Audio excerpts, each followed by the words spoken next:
All righty, y'all. Well, we're waiting on this thing to get loaded up again. Just remember, I don't. Okay. Well, I need to remember how to do this stuff. You would think I would. Um.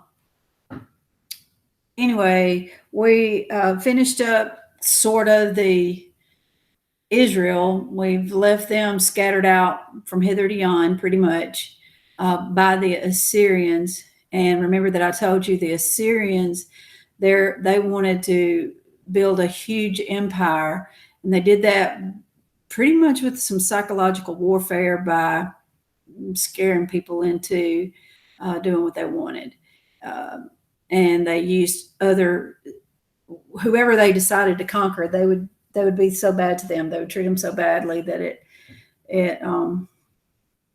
basically terrorized the people into submitting to them or committing mass suicide. So Israel was one of the nations that was taken over by the Assyrians. And so the big green glob is the Assyrian Empire. This little purple strip and also this little orange strip were also part of their kingdom. But then they began to fall apart. Now this little pink dot, I said that this was on the last video. Now, if you don't know what I'm talking about, when I'm referring to this or any of this, then you need to go back and check that you're watching the videos in order. It's called BHME Haulcomb Lesson 1, Divided Kingdom. And then another one's the same thing, but it says Lesson 2. Okay, do it in order so you know what's going on. All right, so this little pink dot is Judah. Okay, and the Assyrians, they were able to get some of these kings to pay them not to attack and that kind of thing. But when they decided that they would attack, when they were going to besiege Jerusalem, which means surround them and either starve them out or make them agree to surrender or something like that. The little pink dot had a king who worshiped God. His name was Hezekiah. And remember that I've referred to these prophets and things that would give the kings the words from God. Well, the main prophet during this time for Hezekiah was a man named Isaiah. And in the scriptures, Isaiah is a very big book in the Old Testament. He was a friend to the king, to Hezekiah. And so Hezekiah would ask him, what do I do? And Isaiah would ask the Lord would tell him, and so forth. And so because Hezekiah allowed the Lord to take care of it, the Assyrians were not able to conquer this little pink dot. As a matter of fact, king was going to attack, ended up having to go back home to regroup and get more forces. And because the Lord killed 185,000 of his soldiers in one night. And that is in 2 Kings chapter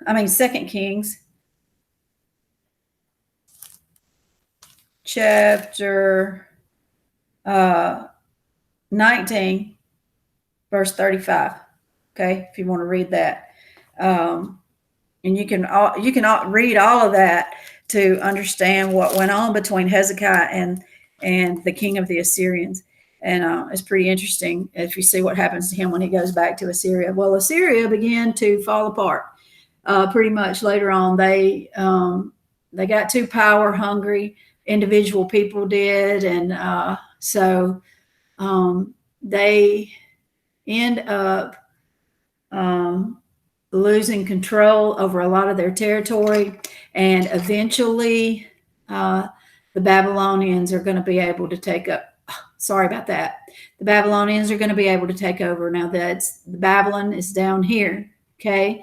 Nineveh is the capital of Assyria up here. Babylon did have to kowtow to Assyria for a time, but that time's up. And so now the Babylonians are going to take over the whole entire Assyrian Empire and add to that. And they're going to be some cat daddies. They have a king named Nebuchadnezzar he's the one that's going to come over here to the little pink dot. Okay. Now, we're just doing an overview again of these two nations, Israel and Judah, when they're divided, and just kind of going over what happens then. We're not getting into details or anything like that. There's so much to cover, but we're just getting through the overall thing. All right. So the southern kingdom, Judah, the capital was Jerusalem. I already told you that. They also had 19 kings. That was from one dynasty. All right. Some of those kings were good. Some of them were bad. And if you'll remember back when I was talking about the kings of Israel, when we're talking about good or bad, we're not talking about whether they were a good political leader. We're talking about whether they were good if they were considered good in the Lord's eyes, if they followed God and kept their nation worshiping the God of Israel. Okay. Or the God of Abraham, Isaac, and Jacob. Sometimes that's what they called him. So 19 of those kings, some of them were good, some of them were bad. Some of them, when they were bad, they were very bad. The prophets, though, that were for them, Isaiah, already spoke about him. Micah, these were before Israel fell. Okay, Isaiah was alive when Israel fell, because remember I told you he was a friend of Hezekiah's, Hezekiah was the king of Judah when the Assyrians whooped Israel. Okay, so then there's Nahum, Habakkuk, Zephaniah, and Jeremiah, and Ezekiel. These were prophets after Israel fell. Okay, prophets to Judah after Israel fell. All right, so now the Babylonians have noticed that the Assyrians missed somebody when they were taken over. They missed that little bitty pink dot. And so the Nebuchadnezzar's like, what about that little pink dot? And so he's going to go over and try to take them over. Now, he had a different policy in the way that he took over, of the way he wanted to rule.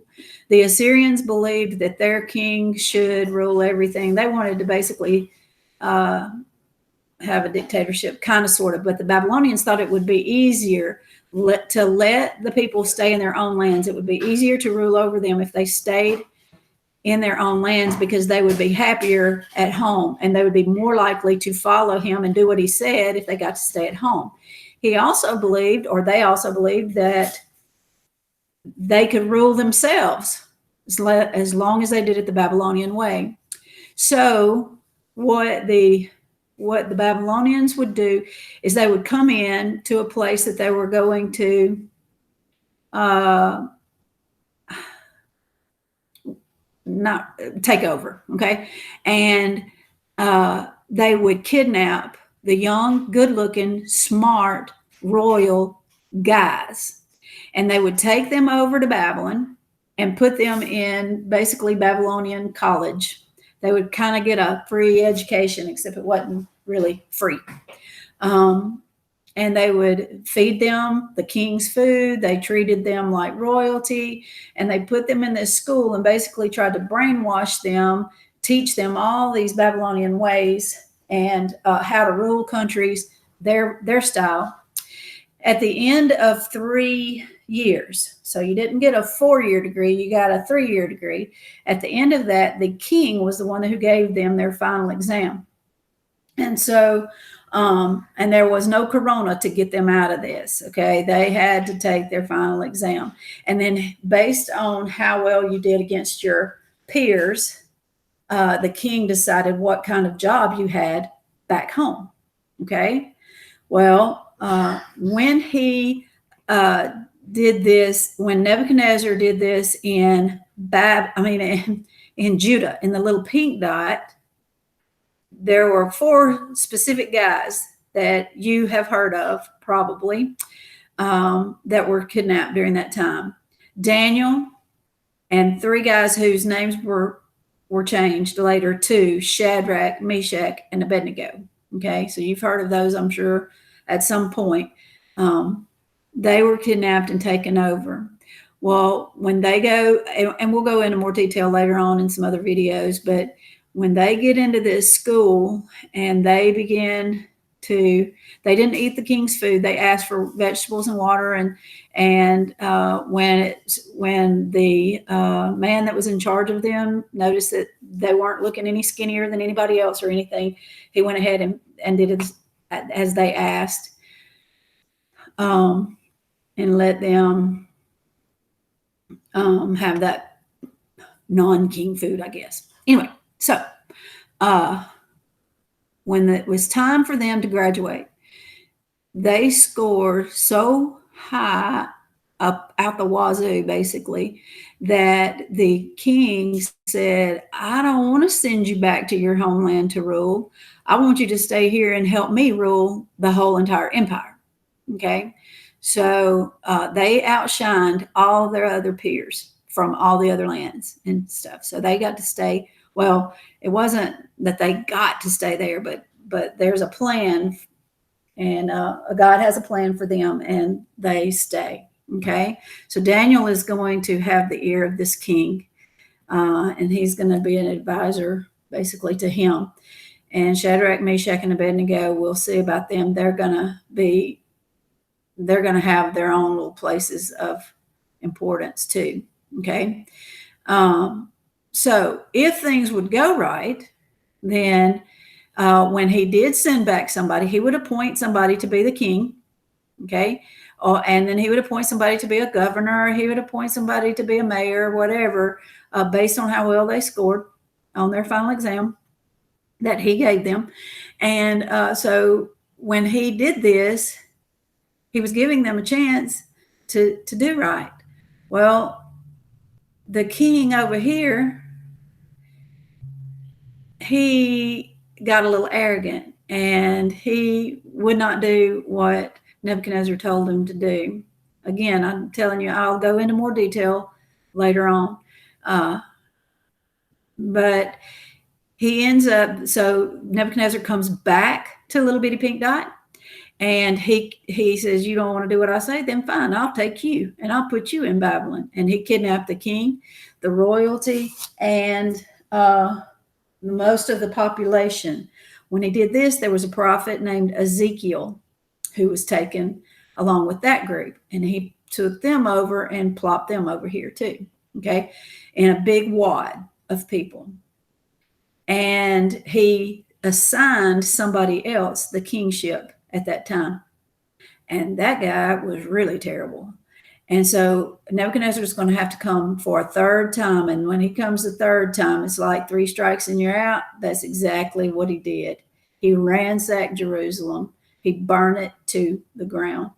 He stole a bunch of stuff out of God's house, out of the temple, took it back to Babylon, but he also burned God's house to the ground once he got the stuff he wanted out of it. He destroyed the temple. He knocked down the city walls. He burnt the city to the ground.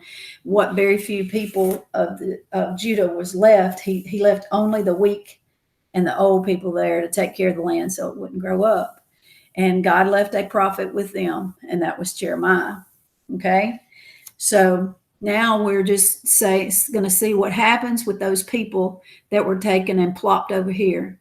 It's different from the people of Israel. Israel were scattered from hither to yon all over through here. The Judah was just moved basically over here in one wad. When they first got there, they were being mistreated. They were wanted to be treated like slaves, or they didn't want to be treated like slaves, but that's how the Babylonians wanted to treat them. But then they noticed these people are good business people. They're pretty good, and they made friends with them, and they started treating them better. And so they allowed them to stay together. They allowed them to have their own uh, worship. They did not try to force them into worshiping anything else, and I'll tell you why in another video. But that is how they were allowed to remain intact as a race, for lack of a better word. They didn't intermarry very much. They married within their own selves, and then they're going to stay there. Their punishment, they're going to end up having to stay there for 70 years. But God had always given them the promise that one day they'd get to go back. Okay. Israel, they're just done for right now. But for the people of Judah, and they don't want people in Babylon. By the way, this is a little freebie for you. People of Babylon didn't want to say the people of Judah are Judahites, so they just started calling them Jews for short, and that name stuck, and they've been called Jews ever since. Okay, and that's when they got their name of Jew. Okay, so you can very easily finish up that worksheet. It's the references are right there on the page. It's really easy. I've already told you a lot of those answers. If you just listen to the video, you would be able to follow along and fill those answers in pretty much. And then I'll come back and go over some details in some later videos and get you some story time. All right. So let me figure out how to get back to the screen thingy again. I don't know why I never can figure this part out. Okay. I hope I did that right. Okay. See you next